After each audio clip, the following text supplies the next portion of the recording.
The Object 907 is a Soviet Tier 10 premium medium tank. The decision to start the development of the next generation medium tank was made on July 13, 1953. The development was carried out in the Research Institute No. 100. The project was submitted in the March of 1954, and at the beginning of the 1955, the hull of the new vehicle was tested to shell resistance. However, later the project was cancelled. In World of Tanks, this was the reward tank for the 3rd and 4th Clan Wars campaign. But let's see how it fares in some gameplay.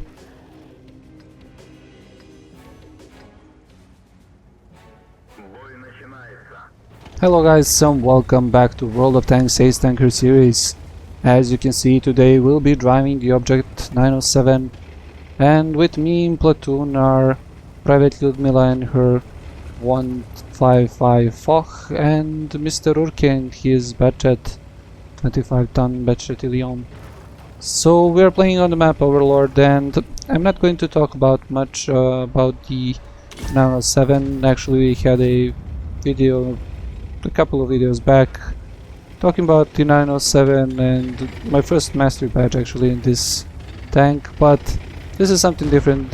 What I want to talk about in this matchup and this map is, well, why it is important to play in platoons and what mistakes do players usually make when they are overconfident and, well, different kind of things. So let's get straight to it. Now we can see that the positioning that I'm taking it's not a standard medium position. I really didn't want to go fight and, well, brawl with the other mediums on the 9 and 0 line. As you can see there is only E100 and the IS-3, so my help would probably be better on that side, but I really don't want to fight there on that side.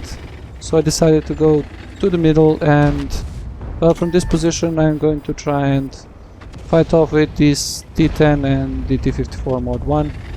This mod 1 is in a pretty bad position, as you can see here. He is overexposed here. He did kill my commander, but, well, the second his shot bounces, shot from the T10 bounces. Actually, this position is quite good here, as they didn't have gun depression, they could only shoot my cupola. And that tier 8 medium is done for as soon as Mr. Urke was able to shoot him from the side, and I put one shot from the front. And there is a lot of tank destroyers, as you usually know, on the J line, so you really don't want to push this position that aggressively. Now, as you can see, Foch 155, so Private Lyudmila is pushing the lower part, and actually there is nothing there, and we can see that the mediums are pushing on the 9 and 0 line. So this is our cue. This is when we have to shine and we have to play together as a team and try and win this one. So Private Lyudmila is going to push up, try and finish off that KV4. Actually, I get shot here by two tanks, the IS-3 and the KV4. The KV4 just fired, but I believe I have the shot for the kill. That's two easy kills for me, and as simple as that, we are on the position to shoot the heavy tanks in the side now. One shot on the E100. That E100 is pretty healthy there, but we have the Foch 155 and the MX-CDC climbing up. It is only a matter of time when the tank destroyer starts to do their things. So yeah, one good shot here on the T10 and another great shot from the E100 on the T10, and this E100 is left alone actually. And this is what I was talking about. The Foch 155 from that position actually can control these medium tanks and the heavy tanks here. So we can see that the mediums have pushed through. They are on our side of the base, and this Batchet is making a huge mistake. He really wants to take Mr. Urke out, but he slides down through the hill, and, well, that power slide really didn't help him there. He didn't have the gun depression to finish off the Batchet. What you should have probably done is just ram Mr. Urke and finish him off like that.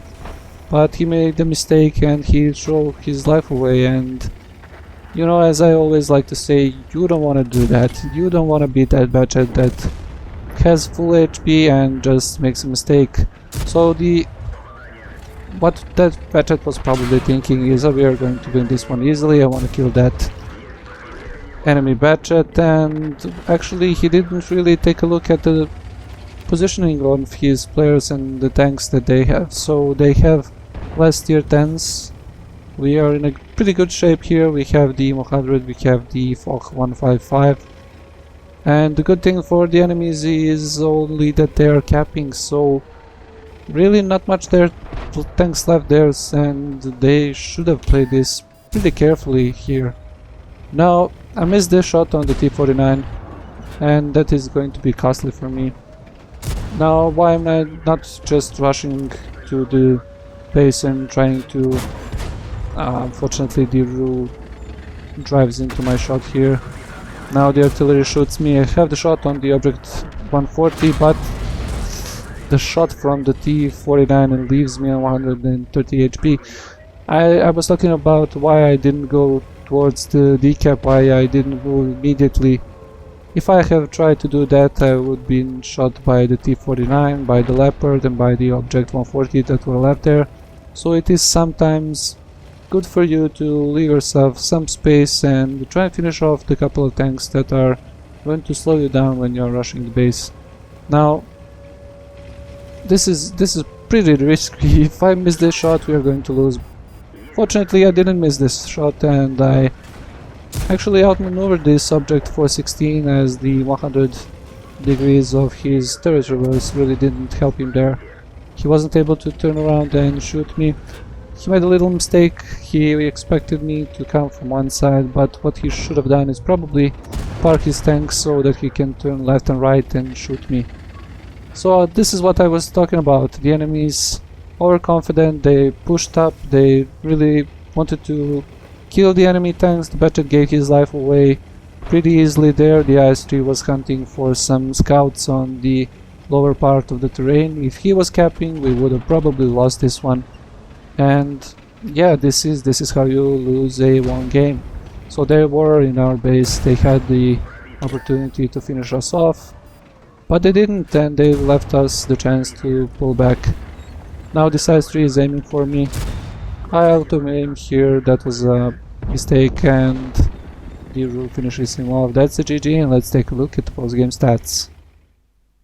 As you can see here, a pretty nice game for the Object 907. I got a couple of medals like Hand of God, Spotter, Bruiser, Duelist, Fighter, Fire for Effect, Spartan, Confederate, Steel Wall Defender, and of course the Mastery Badge Ace Tanker. On the team score sheet you can see that I finished first with 1226 experience, 4 kills and nearly 5000 damage. My platoon mates also contributed with 4 kills and nearly 3000 damage. On the detailed report you can see that I fired 27 shots, of which 22 hit the target and 18 penetrated. Also important thing to note is that I blocked 11 shots, and that was nearly 2000 damage blocked, with this tank that really doesn't have that much armor. And also the credit balance is negative with 21,000 credits lost, as I was firing a couple of premium shells and using the premium consumable.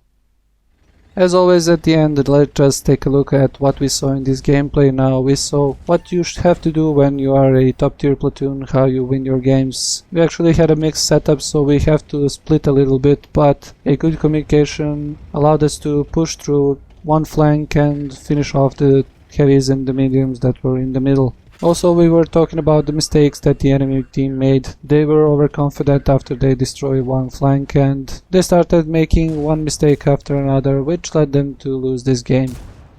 As always guys, if you liked the video, like it. If you didn't like it, you can leave a dislike and leave a comment in the comment section down below what you think about the replay or the commentary. Also, if you don't know what to watch next, you can watch the previous video with the TVPVTU concept. This video will be linked somewhere in the top right corner. And if you haven't subscribed to the channel already, you can do it now. It really helps me out a lot.